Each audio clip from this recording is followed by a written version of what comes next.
নমস্কাৰ।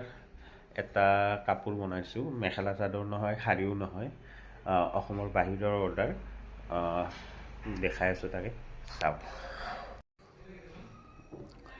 এইটো চাওক,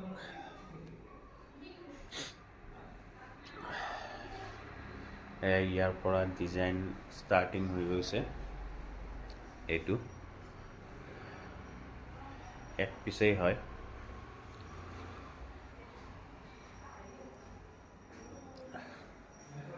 কালাৰটো গোল্ডেন য়েল্লো হয়। ইয়াতে ডিজাইনটো খতম। ইয়াৰ পৰা আৰু প্লেইন আৰম্ভ হ'ল।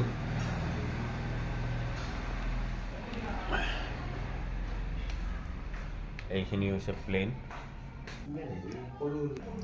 এইটো চাওক আৰু দীঘলটো চাওক, কিমান দীঘল কাপোৰখনৰ, দেখিছেনে? কাপোৰখনৰ দীঘলটো চাওক। এইটো কি কৰিব নাজানো, থান হিচাপতো নহয় আৰু এনেকৈ অৰ্ডাৰটো দিছিলে।